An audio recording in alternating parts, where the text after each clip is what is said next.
Chapter 41 Waikiki Beach 31 October 10:30 p.m. Vincent Drake was seated at the best table at the sea with his current lover, Emily St. Clair, a surfer and interior designer. The sea overlooked Waikiki Beach and was one of the finest restaurants in Honolulu. The table was placed in a private corner of the room by an open window that looked along the beach toward Diamond Head. A breeze wafted over them and whispered through a palm tree near the window. They had finished dinner. Emily poked at a chocolate ganache tart and sipped a glass of Chateau de Yacrim. Drake swirled a snifter of single malt scotch, a 1958 Macallan. I had to go back east for a few days. What for? Emily St. Clair said. To meet with some partners. Want to come? Boston in November? I think not. The lights of houses lined up along the base of Diamond Head twinkled, and the Diamond Head lighthouse blinked and faded. We could do Paris afterward, Drake said. She answered. Maybe if we go in the Gulf Stream. Just then there was a buzzing sound, and Drake touched his jacket. It was his encrypted corporate phone. Excuse me, he said, taking the phone from his jacket. He stood up and placed his napkin on the table, and walked over to an open window between the tables. On the screen of his phone, he could see a live video feed.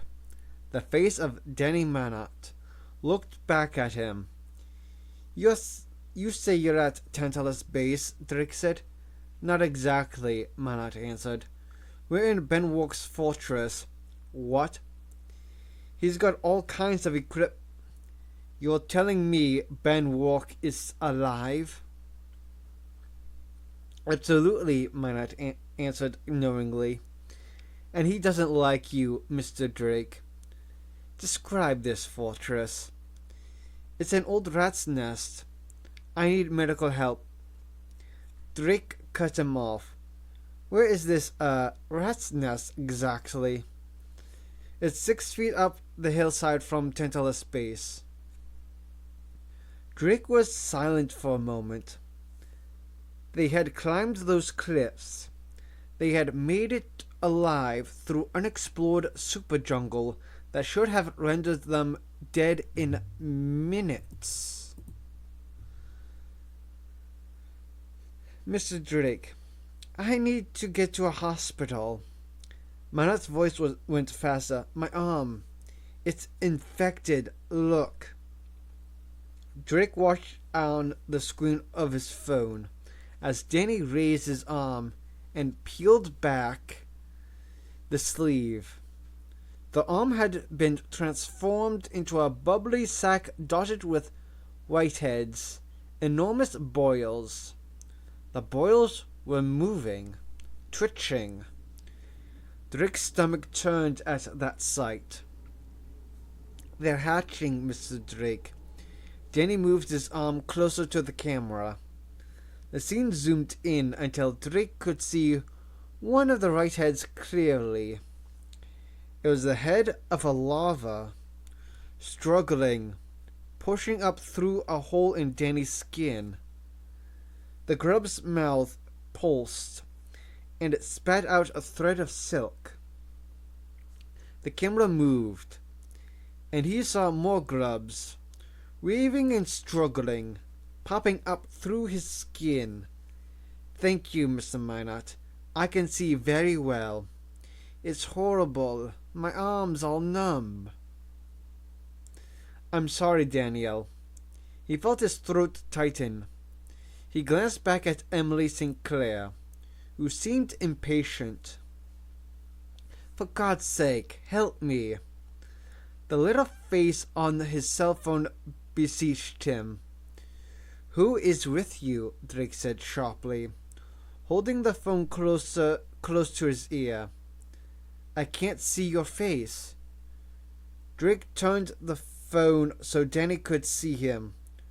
We will help you, he said gently. Who else is with you? I want to go to a top hospital. Yes, a top hospital. Who is with you? Kevin King and Rick Hutter. What about the others? They're all dead, Mr. Drake. Peter Jansen is dead too? Yes. Are you sure he's dead? He got shot. His chest exploded. I saw it. How terrible. Where are King and Hutter? I don't care about them. Get me to a hospital. But where are they? Asleep, Danny said sullenly. Jerking his head. Works in the hangar. Hangar? What hangar, Daniel? Rourke stole some planes from Tantalus base. He's a thief, Mr. Drake. So Rourke had microplanes. How had he survived the bends? Rourke had learned of a way to deal with the bends. This was incredibly valuable. How did Rourke escape the bends, Daniel? A shrewd look flickered on Danny's face. That? Oh, it's simple. What did he do? I'll tell you, if you help me. Daniel, I am doing my utmost to help you. Ben knows the secret, Danny said. What is it exactly? Totally simple. Tell me. Danny knew he'd gotten Drake where he wanted him. He didn't trust the man, but he knew he was smarter than Drake. Get me to a hospital, Mr. Drake, and I'll tell you how to survive the bends. Drake's lips compressed. All right. That's the deal, Mr. Drake. It's not negotiable. Of course, I agree. Now here is what I want you to do, Daniel. You must do exactly as I say. Just help me. Can you fly one of those planes? Any idiot could fly one. Even you, my little Daniel. Listen, get me help. That's what I'm desperately trying to do. Just get me out of here. Danny was screaming over the cell phone. Can you listen to me for one moment? Drake stepped to the open window and leaned out. He needed to get him out of there. Talk to him. Pump him. Get the information on Rourke. Then take care of all the little people in short order. Drake looked along the length of Rakiki Beach. Little Daniel would need a landmark. He saw a light blink on, off. Diamond Head Lighthouse. To his left, inland, he could see clouds hovering over the mountain peaks. It meant that the trade wind was blowing. Blowing from Tantalus toward Diamond Head. That was important. Daniel, you know what Diamond Head looks like, don't you? Everybody does. I want you to take one of those planes and fly towards Diamond Head. What? They're easy to fly. You can't crash. You just bounce off things. Silence. Are you listening to me, Daniel? Yes. As you get closer to Diamond Head, you will see a blinking light near the sea. This is the Diamond Head Lighthouse. Fly toward the lighthouse. You can't possibly miss it. I will be in a red sports car parked as close to the lighthouse as possible. Land on the hood of my car. I want a med-evac helicopter waiting for me. First, we need to get you decompressed. You are too small for a helicopter. Minot began giggling.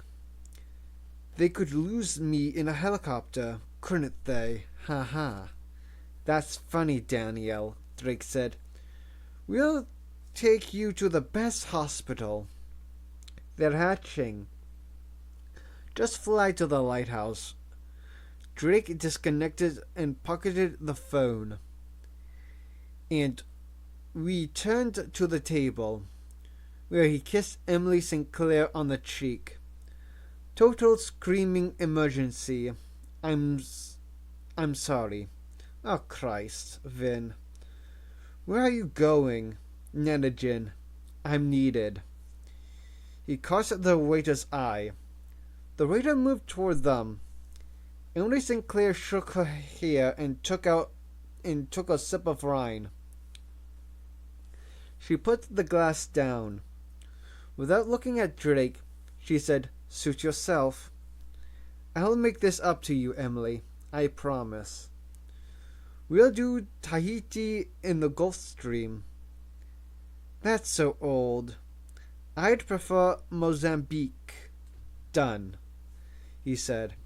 He reached into his jacket and lifted a thick wad of $100 bills from his billfold. He handed them to the waiter without looking at them, and said, Take care of the lady. He hurried out. Vin Drake drove to a large discount store off Kaipolani Boulevard. On the way, he called Don Michele. Meet me at the Diamond Head Lighthouse as soon as you can. Bring a micro-communication radio. Come in the security truck. I will need the truck. Drake emerged from the store carrying a plastic bag with something bulky in it. He placed the bag in the trunk of his car. Danny turned off the video screen and went back into the main hall and took a drink of water from a bucket. He felt unbearably thirsty. Fluid had been leaking from his arm as the grubs began to break out, wetting his shirt and dribbling onto his pants. And the horror was that the grubs were spinning silk around themselves. They were turning into cocoons, stuck to his arm. His heart was beating too quickly. He felt terrified, but knew what he had to do. It was kill or be killed in this world. He curled up in the chair by the fire. When Rourke returned from the hangar, he closed his eyes and feigned asleep, snoring to make sure Rourke got it. He watched through his slitted eyes while Rourke added fuel to the fire and climbed into his bed. Danny got up, began creeping toward the tunnel. Where are you going? Rourke asked. Danny froze. Just the privy. Let me know if you need anything. Sure, Ben. He went down the tunnel, past the opening to Ben's privy, and hurried down the corridor to the hangar. Once he got there, he turned on the lights. There were 3 microplanes, which to choose. He selected the largest one, hoping it would have the greatest range and most power. A cable led from the plane's battery pack into the dirt floor. He unplugged the cable. He had forgotten to open the hangar doors. The doors were held in place with metal pins. He pulled out the pins and slid open the rolling doors, revealing a night sky studded with tropic stars, a waxing moon, and ghostly shapes of trees. He climbed into the cockpit and settled himself buckled up and touched the instrument panel. At that moment, a terror struck him. He didn't have a starter key. He searched the control panel and found a button with a power symbol on it. He pressed it. The panel lit up and he felt the plane lurch as the electric motor turned over. Ready for takeoff. His left arm lay on his lap like a prop from a horror movie. The sleeve had shredded as the grubs chewed their way out. 2 more grubs had broken through his skin and begun to spin cocoons around themselves. It was horrible. How could nature be so cruel? It was so gruesome, so inhuman, and it really didn't seem fair. He took the stick in his hands and moved it, and saw the ailerons waggle. He pushed the throttle forward. The propeller wound up fast. Whining at the back of the plane began bumping along the floor. He sloped the stick around, cursing, and got the plane under control. And the plane shot out of the hangar and climbed into the voracious night. Chapter 42, Waikiki, 31 October, 11:15 p.m. Eric Jansen had gone out on Kapiolani late to get something to eat, and he walked back to the apartment carrying a styro box of kalura pork and rice.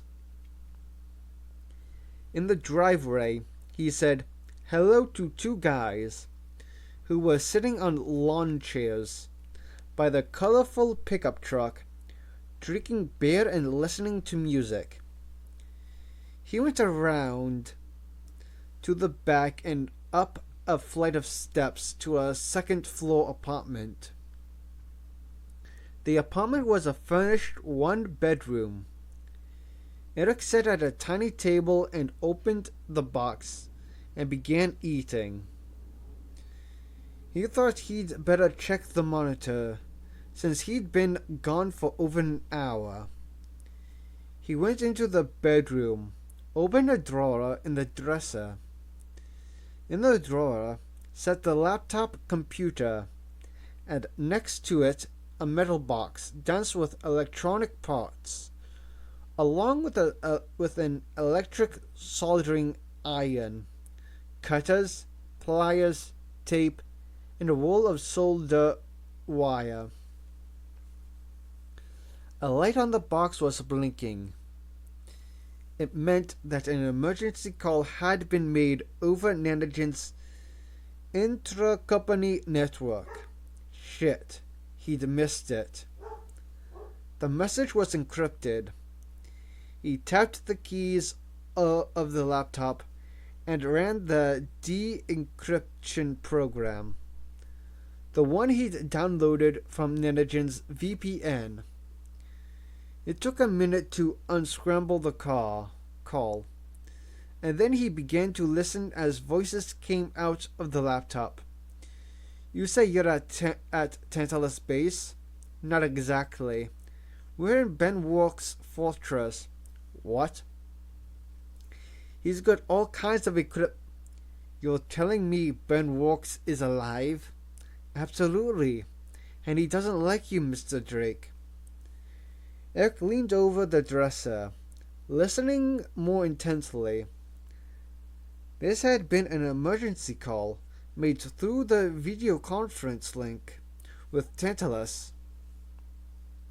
He couldn't get the image, but he could get the sound.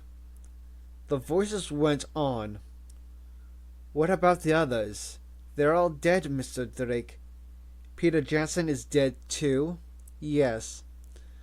Are you sure he's dead? He got shot. His chest exploded. I saw it. Eric gasped as if he'd been punched. No, he said. He closed his eyes. No, he said again. He made a fist and slammed it on the dresser. No. He turned around and pounded the bed with both fists, and picked up a chair and threw it against the wall, and sat down on the bed, and buried his face in his hands. Peter, oh Peter. God damn you, Drake. God damn you. Eric Jensen didn't cry for long. He didn't have time right now. He got up and restarted the playback and listened to the end of the message. As you get closer to Diamond Head, you will see a blinking light by the sea. Fly toward the lighthouse. He had been monitoring all the major intra-company data feeds, waiting and hoping for news of his brother and the other graduate students. He had felt pretty sure that Drake had dumped them somewhere, maybe at the Arboretum, though he couldn't be certain. He had gone there in the truck and walked into the valley through the tunnel, and had listened with the equipment, but heard nothing. Nevertheless, he had hoped that Peter would turn up sooner or later. He had had faith in Peter's resourcefulness. He had waited hoping he could rescue Peter and the others. He had made a terrible mistake. He should have gone to the police immediately, even if it had guaranteed his own death. The call had come in almost an hour ago. Damn. He had taken his sweet time getting that food.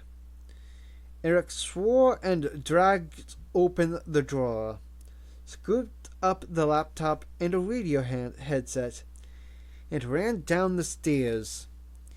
In the driveway, the two guys were sitting beside the parked truck. Eric didn't have a car.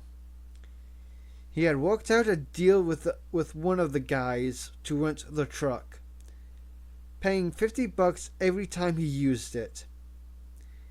Now he handed the guy $50 and got in, placing the equipment on the seat next to him.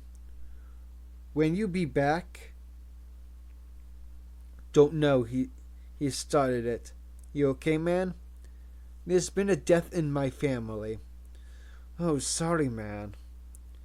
He swung onto Kalakaua Avenue and immediately realized he'd made a mistake. Kalakaua was the main drag of Waikiki, and the crowds had flooded the avenue. People going on foot and in cars. He should have gone the other way to Diamond Head, but that probably would have been just as bad.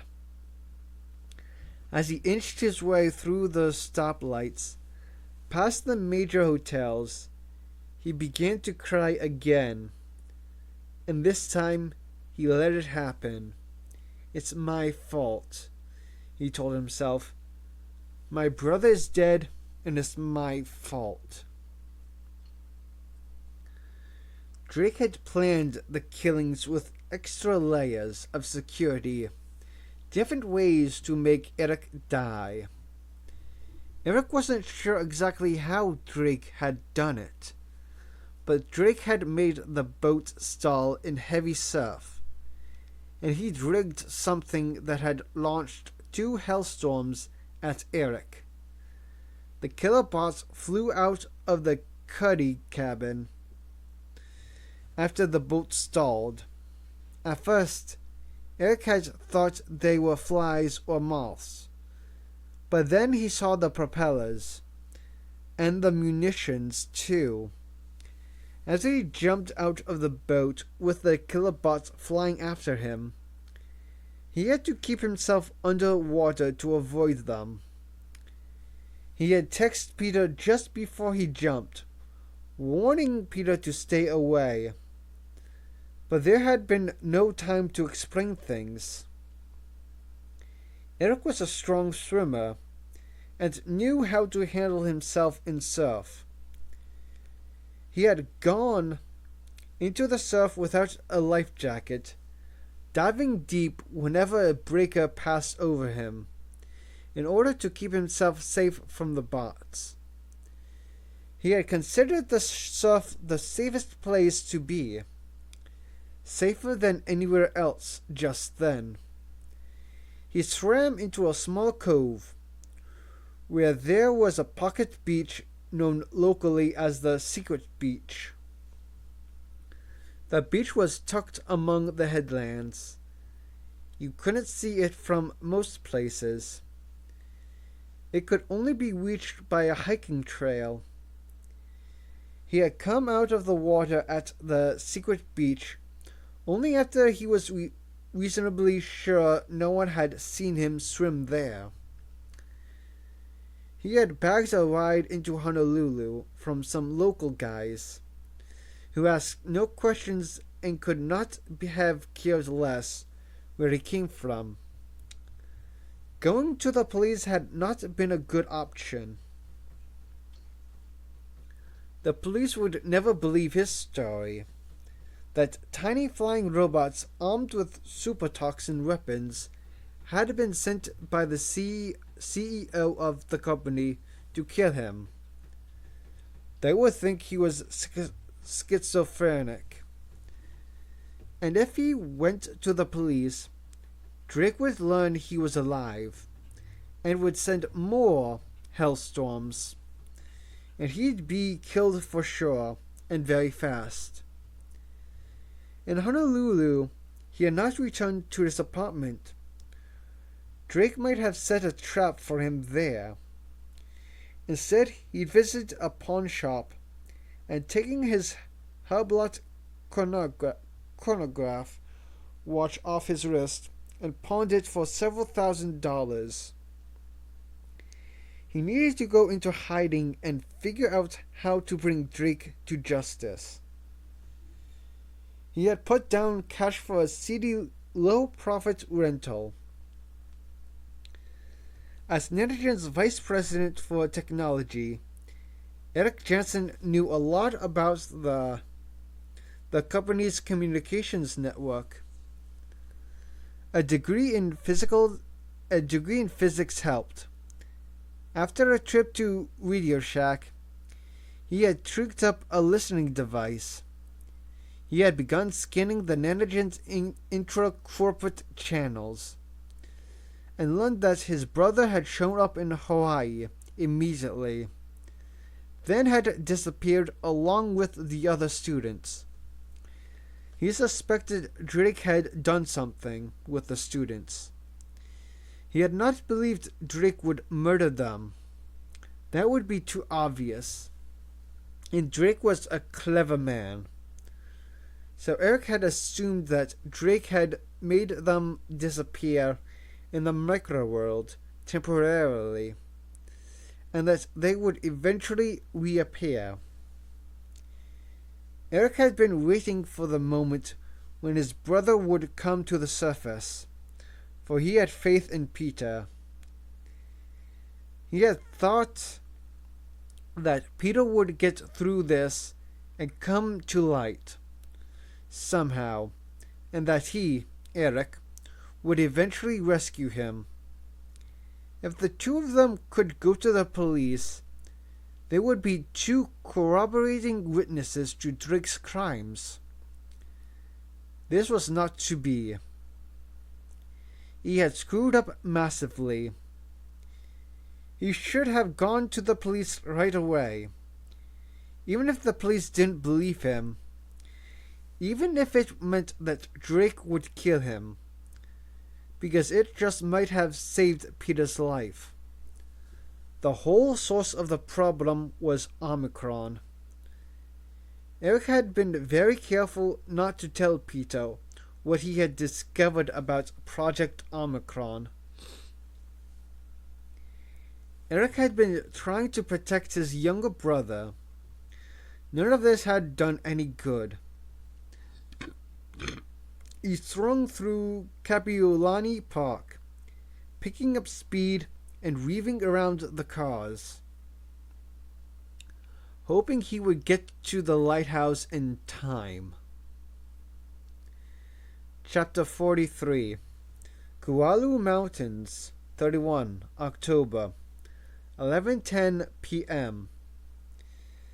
At an altitude of 2,200 feet, Danny Manott pointed the nose of his microplane upward, gaining height in order to be sure he would clear the sides of Tantalus Crater.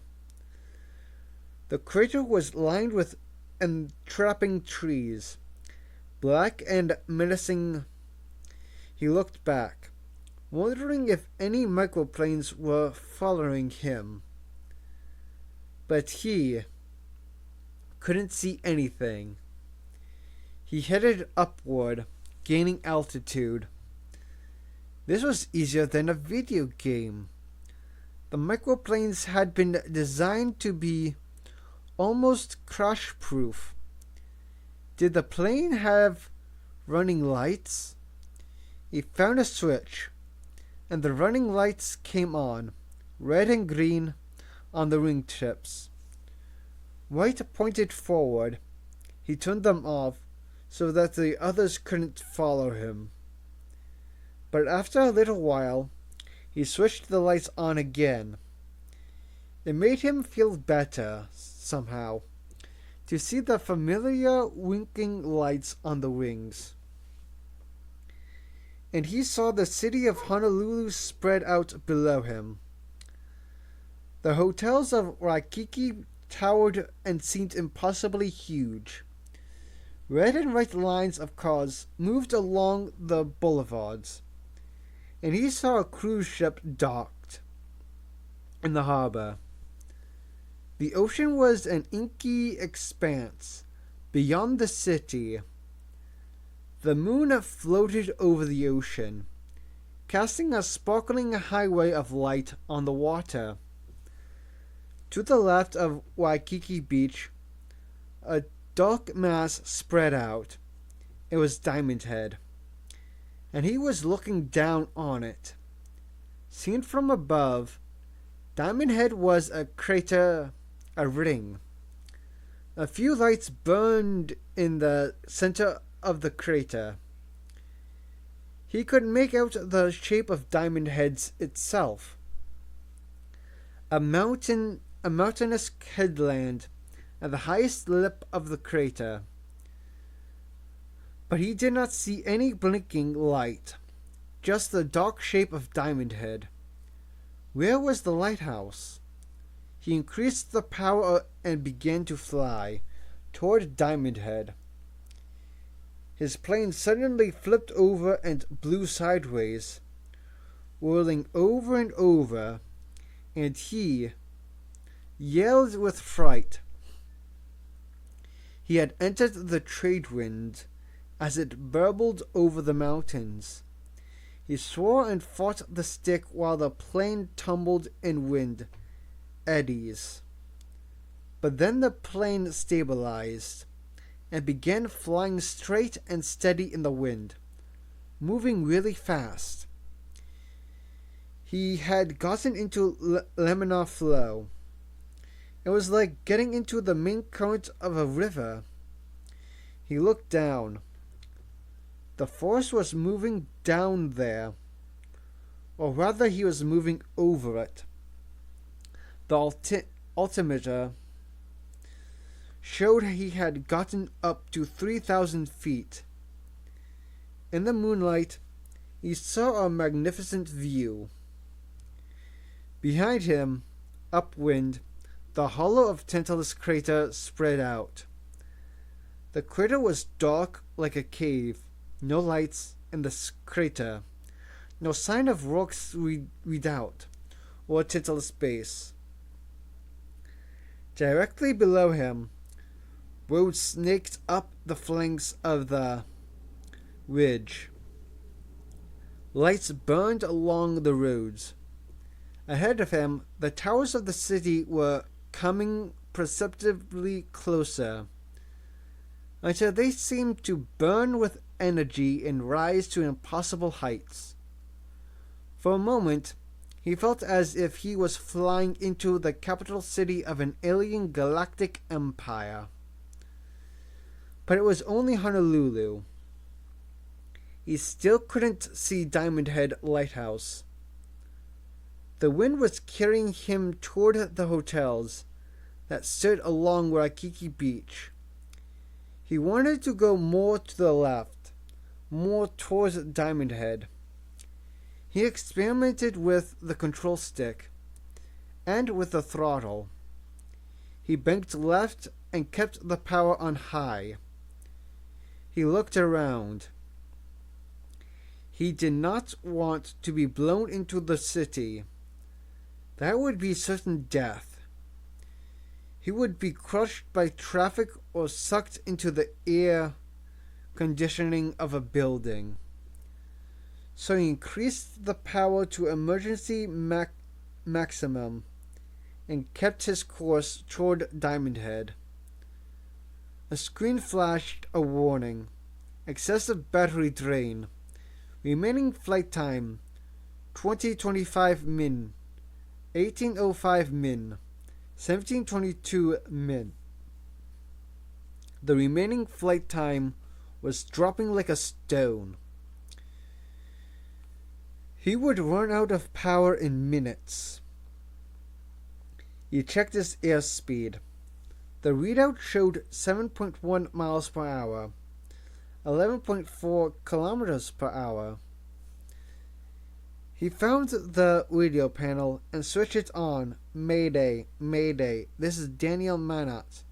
I'm in a small plane, a very small plane. Does anybody hear me? Mr. Drake, are you there? I can't reach Diamond Head. I'm being blown into the city. Oh my God. A hotel loomed up like a first-order battleship from outer space. He saw two giants standing on a balcony, a man and a woman, holding drinks in their hands. His plane rushed toward them uncontrollably, carried in the wind. Their heads were bigger than Mount Rushmore. The man put his drink down and reached toward the woman and pulled down the shoulder strap of her dress, exposing a colossal breast with an erect nipple standing out 6 feet. The man fondled it with a hand of horrifying size, and their faces closed in for a kiss.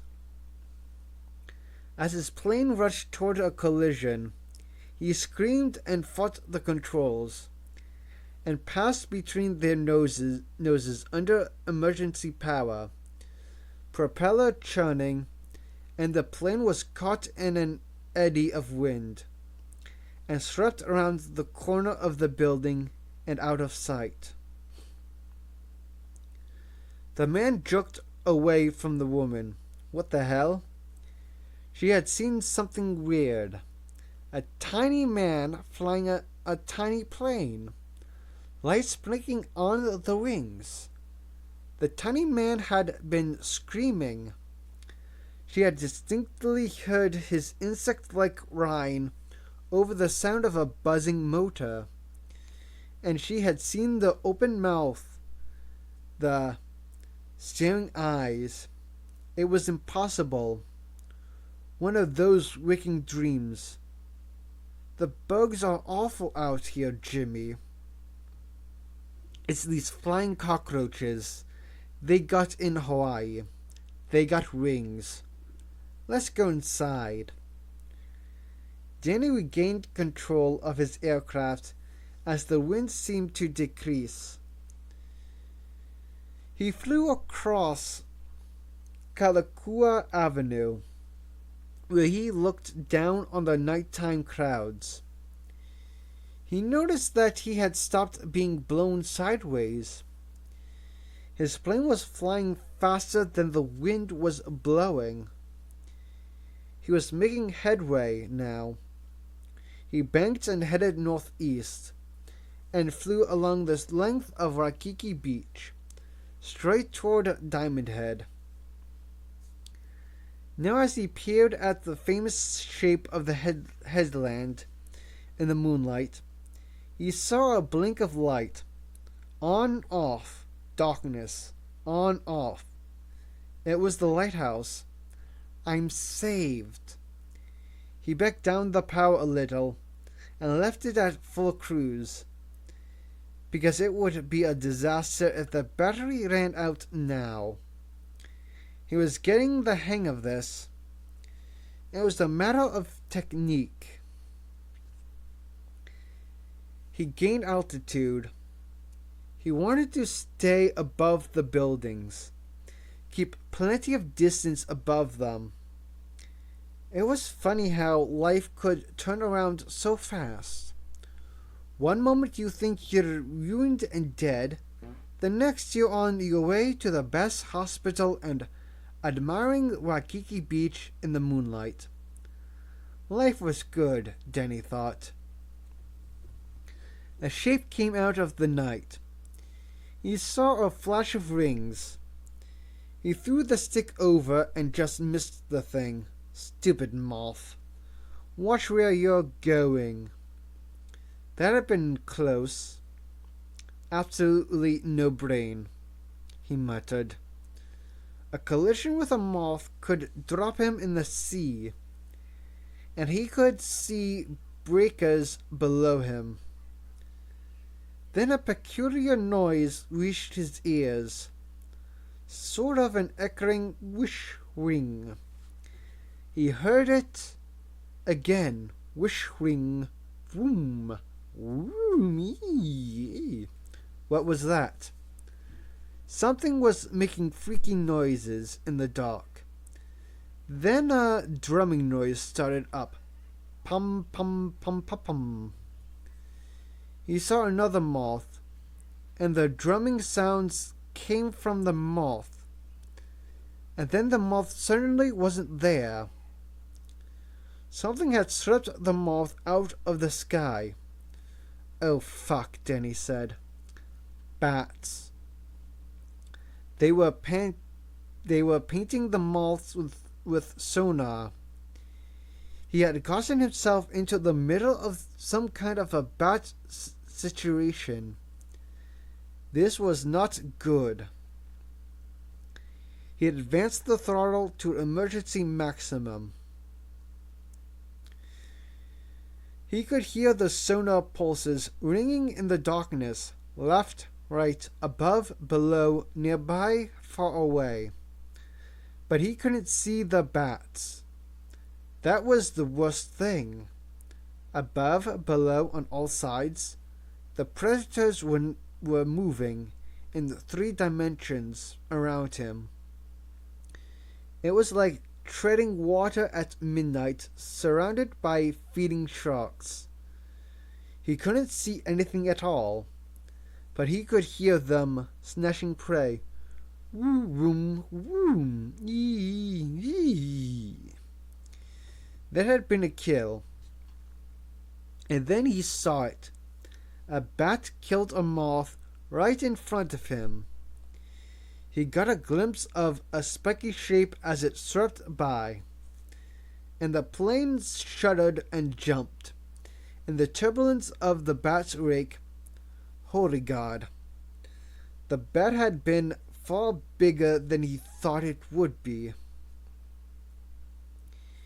He had to get to ground. Just land anywhere, even on top of a hotel. He pointed the plane into a dive and went straight down, engines stirring at full power, aiming for the nearest hotel. But he was headed for the beach.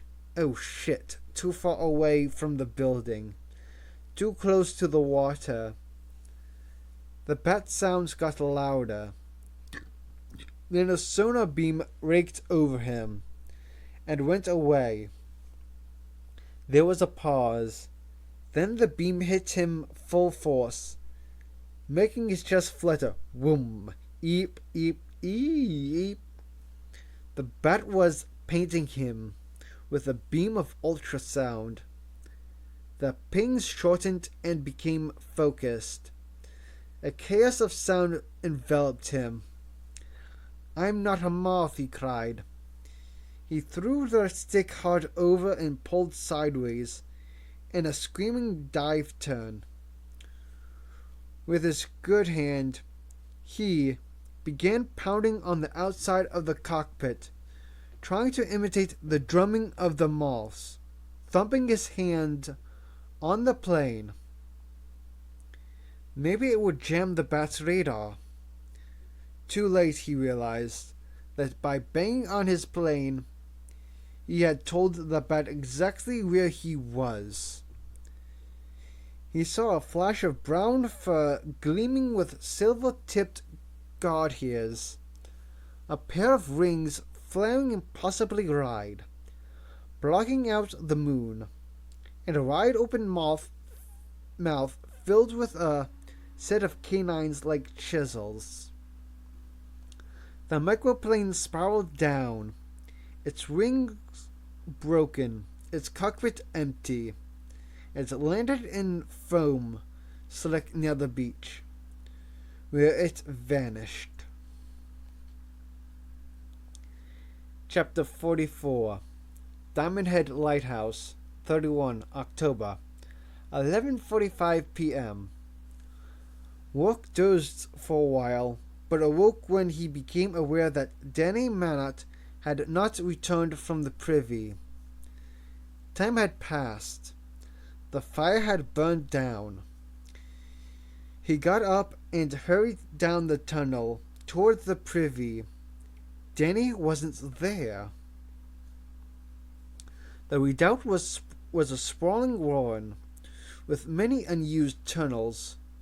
Perhaps Danny had gotten lost in a tunnel. Rourke went into a side tunnel and called, "Mr. Minot, you're there." Nothing. Another tunnel yielded silence. Then Rourke noticed air moving in the tunnel. The hangar. He ran to the hangar and found the doors open.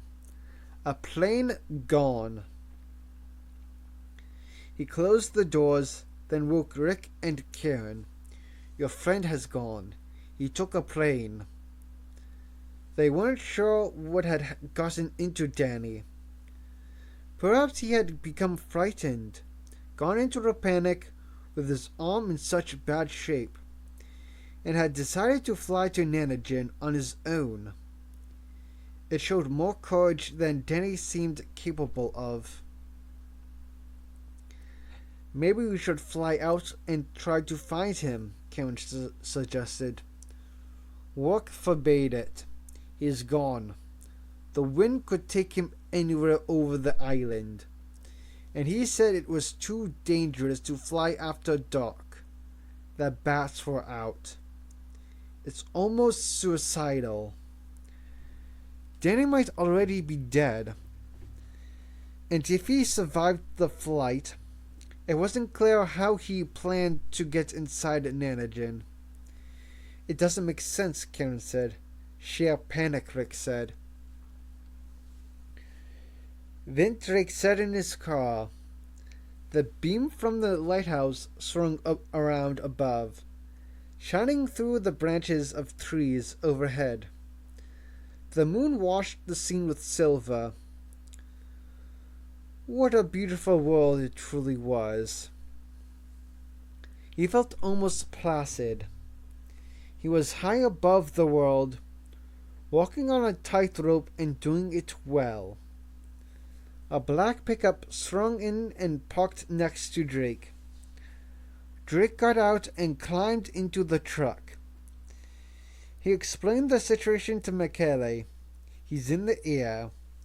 He knows a cure for the bends.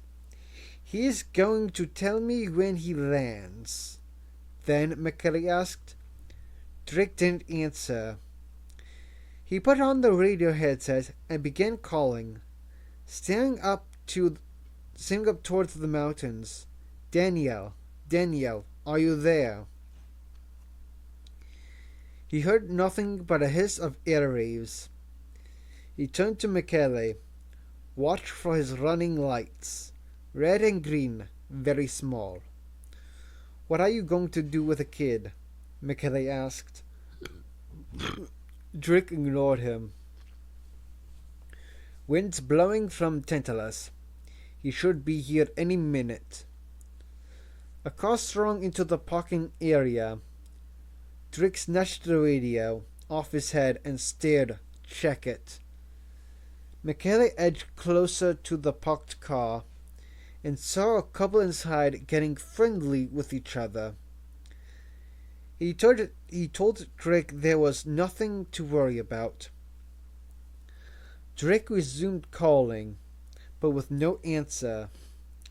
Cars passed and the lighthouse beam circled many times. The couple in the parked car went out of sight.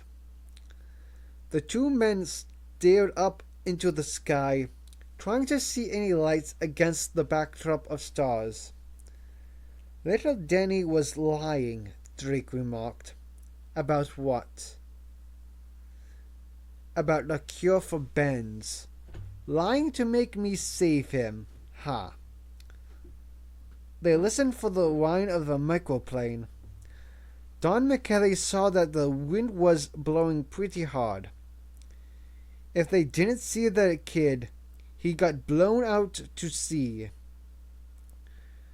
Drake removed something from the trunk of the sports car and placed it in the back of the pickup truck. Then he said, I'm giving you 3 more shares. Now you've got 7 shares. That brings your net worth to $7 million. The security man grunted. Then he said, what do we do with the kid? Question him. Drake tapped on the radio headset. It could communicate with micro-humans. After that, Drake didn't reply for a bit. Then he leaned against the pickup truck and slapped his palm on the metal. Gazing into the sky, he murmured, the bugs are bad tonight. I see, Michele said. The 2 men watched a while longer. Michele backed up a few steps, moving alongside the truck, and glanced at the object Drake had placed on the bed of the truck. It was a plastic fuel container. He could smell the gasoline. Drake called some more. Finally ripped off his headset. Mr. Manat had an accident, or he changed his mind. He got into the pickup truck and handed the keys of his sports car to Don Michele. What do you want me to do with your car, sir? Drop it at Nanajan. Take a taxi home. Drake started the truck and it roared off onto the Diamond Head Road. As he watched, the headlights disappeared. Michele shook his head. Chapter 45. Walk Through Doubt. 1. November. 1 o'clock a.m. Karen and Rick were curled up inside the magnet, waiting out the night. We're the last ones, Karen said. Rick smiled thinly. I didn't figure we'd end up together, Karen. What did you figure? Well, I thought you'd survive, not me. he said. How are you feeling? She asked him. Perfect. That was a lie. His face had become streaked with bruises, and his joints ached. As Karen studied Rick's bruises, it made her wonder what she looked like. I probably look like I've been mugged, she thought. You need to get into the generator, Rick. He glanced at her face in the firelight. You too. Listen, Rick. How to tell him about what she decided? Just be blunt. I'm not going back. What? I'm going to be okay, I think. What? I'm not flying to Nanajan. I'm going to take my chances here. They were sitting shoulder to shoulder, wrapped in blankets, and looking into the dying embers of the fire. She could feel his body going tense, and he turned and stared at her. What are you talking about, Karen? I don't have anything to go back to, Rick. I was so unhappy in Cambridge. I didn't even realize it. But here, I'm happier than I've ever been in my life. It's dangerous, but it's a new world. It's waiting to be explored. Rick felt a kind of sickness take hold in his chest, and he couldn't tell if it was the bends or his feelings. What the? Are you in love with Ben or something? She laughed. Ben? Are you kidding? I don't love anybody. Here, I don't have to love anybody. I can be alone and free. I can study nature, give names to things that don't have names. For Christ's sake, Karen. After a pause, she said, Can you get back to Nanajan by yourself? Ben would probably fly with you. You can't do this. The fire popped and crackled. Rick felt a disappointment grip his insides, like a fist closing. He tried to ignore the feeling. He looked over at her and saw the firelight shining on her raven hair, but couldn't keep his eyes off the shadow of a bruise on her neck. That bruise worried him. Had he done that to her? When he grabbed her around the neck, he couldn't bear the thought that he'd hurt her. Karen, he said. Yeah, please don't stay. You could die here. She took his hand and squeezed it, and let it go. Don't do it, Rick went on. I'll take my chances. That's not good enough for me. She glared at him. It's my decision, but I am involved. Like how? By the fact that I love you. He heard her take a breath. She turned away and her hair fell over her eyes, so that he couldn't read her expression. Rick, I can't help it, Karen. Somewhere along the way, I fell in love with you. I don't know how it happened, but it happened. When you got swallowed by the bird, I thought you were dead, Karen. At that moment, I would have thrown my life away to save you. And I hadn't even known I loved you. And then, when I got you back, and you weren't breathing, it scared me so much. I couldn't bear to lose you. Rick, please, not now. Well, why did you save me? Because I had to, she answered in a tight voice. Because you love me, he went on. Look, get off this. He thought he had gone too far. Probably she didn't love him. Didn't even like him. Maybe he should just shut up. But he couldn't. I'll stay with you. We'll have the bends together. We'll get through it just like we got through everything else. Rick, I'm not somebody to stay with. I'm basically alone. He folded his arms around her, feeling her body trembling. He pulled her hair aside and found her cheekbone with his fingertips, and turned her head gently toward him. You're not alone. He brought her mouth to his and kissed her, and she didn't try to stop it. And then she was kissing him deeply, wrapping her arms around him. That was when he noticed how much it hurt to kiss her.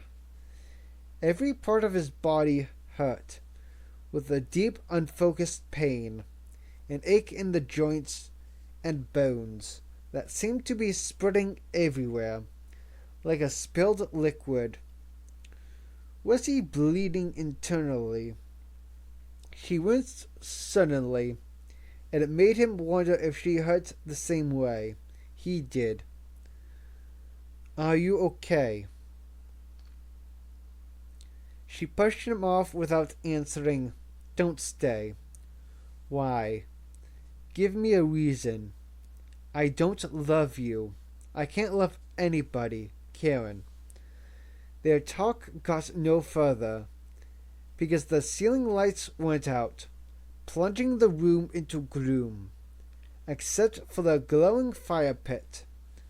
Almost immediately, a weird odor began to filter through the tunnels. The room smelled like a gas station. The smell grew stronger. Benwick came running. Gasoline, he shouted. Get out. Chapter 46. Tantalus Crater. 1 November. 1:20 a.m. A rumbling sound started up, making the tunnel shake like an earthquake, and then a glow of yellow light appeared in the ceiling smoke hole over the fire hearth. Rick and Karen jumped up, throwing the blankets off, as Ben rushed into the room. To the hangar, he shouted.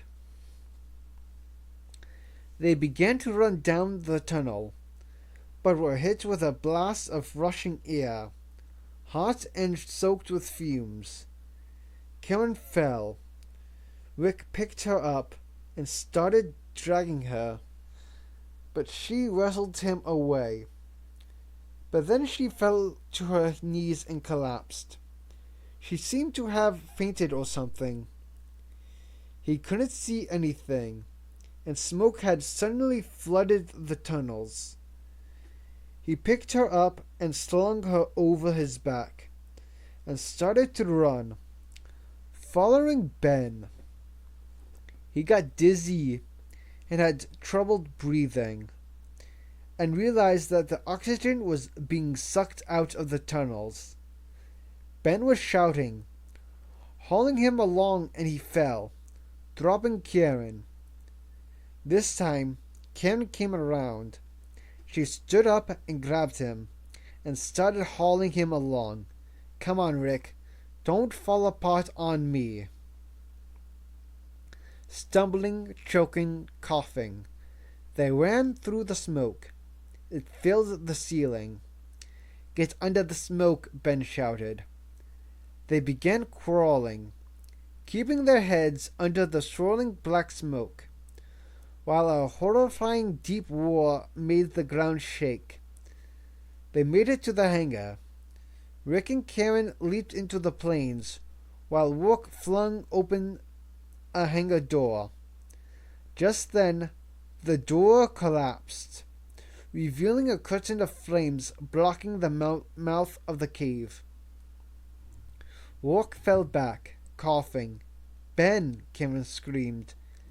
She saw him fall to his knees, then stand up, and he waved them on. Go! But there were only 2 planes. Ben would not be able to fly. Karen cried, Ben! What about you? Get out.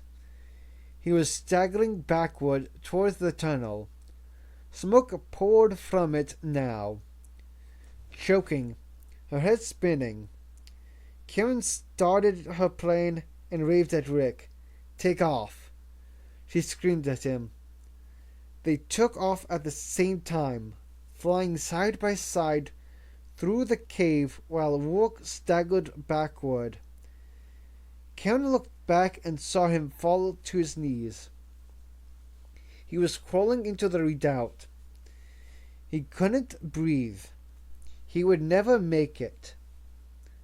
But now the wall of flames approached. She ducked, hunching herself in the cockpit, and the microplane burst through the flames and into cool night air. She looked over and saw that Rick Hutter flew next to her.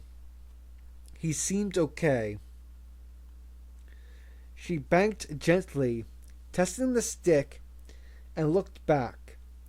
Rourke's redoubt had become a sea of fire.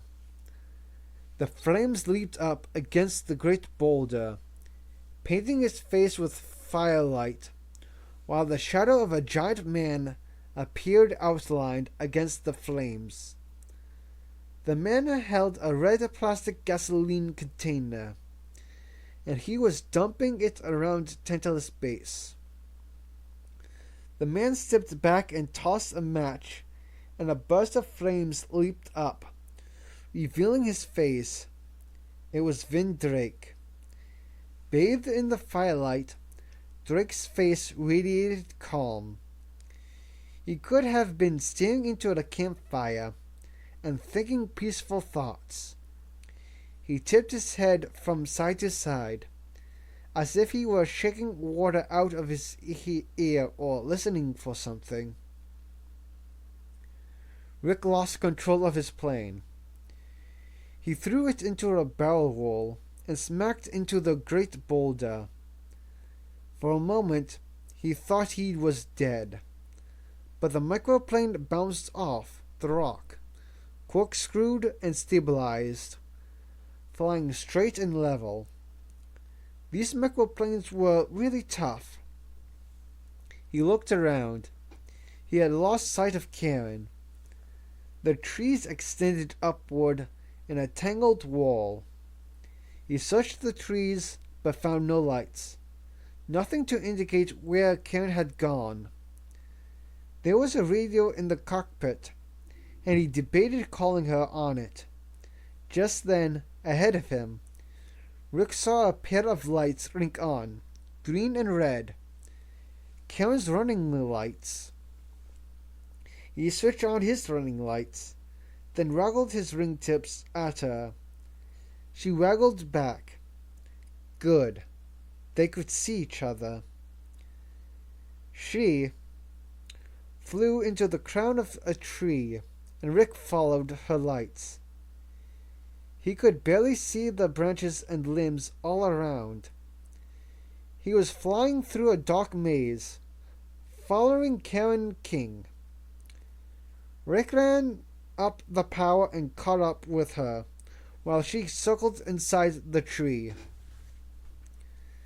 Then he switched on his radio.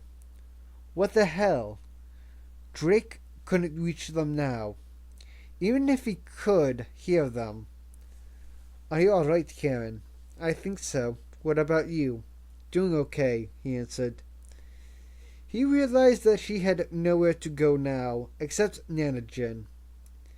She couldn't stay at Tantalus since there was nothing left. He decided not to remind her of that reality. They could see Drake through the branches as they circled. He walked down slope, and more flames leaped up. He was burning something else. Whatever it was, he seemed determined to eradicate all traces of the base and of Rourke's redoubt. The fires were burning in wet forest, and would probably die without attracting attention, leaving Rourke's redoubt and Tantalus Bay's gutted ruins. Drake moved off into the forest, his flashlight bobbing. They heard the sound of an engine, and they saw a pickup truck bouncing on the dirt road at the lip of the crater. The vehicle's light vanished past the far side of the crater, and darkness closed in. But the darkness wasn't total, for the lights of Honolulu sparkled through the branches. Karen flew up out of the top of the tree and into the open. "Bats. Gotta land somewhere," Rick said to her. "Where, Rick?" "We can't land on the ground. They would be exposed to ground-dwelling predators." "Follow me," he said. He went past her and flew on ahead, while she followed. He could see branches, leaves, obstructions, and he flew around them, twisting left and right, always staying inside the crowns of the trees, where the bats wouldn't be flying. Occasionally, he looked back and saw Karen's running lights behind him. She was staying on his tail. The light of the fires faded behind them, until they had gone down inside the depths of the crater, into a zone where the wind blew more gently, blocked by the walls and slopes of the crater. They could no longer see the fires at all. "I'm going to look for a landing place," Rick said on the radio. He coasted along a branch, inspecting it. It was a wide, clean branch, free of moss, with plenty of taxi room. He settled down on the branch and came to a halt. These planes could land on a dime. Karen landed and taxied up next to him until their planes were parked beside each other. The branch rocked and bobbed. The wind played with it, threatening to pluck the aircraft off the branch. "We need to tie these planes down," Rick said, and climbed out. He discovered that the planes had tie-down ropes in their noses and tails. Surely Ben Walk's invention. Rick secured both planes. Karen King began crying softly, hunched in her cockpit. "What's the matter?" "Ben. He was trapped. He couldn't have survived." Rick thought Ben might have stood a chance. "I wouldn't count that guy out." But there was no way of knowing if Ben had escaped or had died in the flames. Then came the wait. The clocks in the instrument panels showed the time 1:34 a.m. Dawn would not come for many hours, but they couldn't fly safely at night. The trade wind was running strong, and the branch tossed and heaved like the deck of a ship in a storm. She could see the bruises on her arms, dark stains in the moonlight. The stains were getting larger. She wondered what the rest of her body looked like.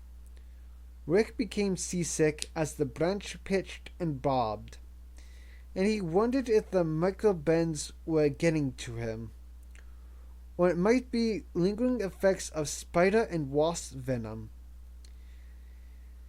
He thought about the distance they had to cover at dawn, 15 miles, including a long passage over Pearl Harbor, which was open water. He thought, "It's not possible. We'll never make it."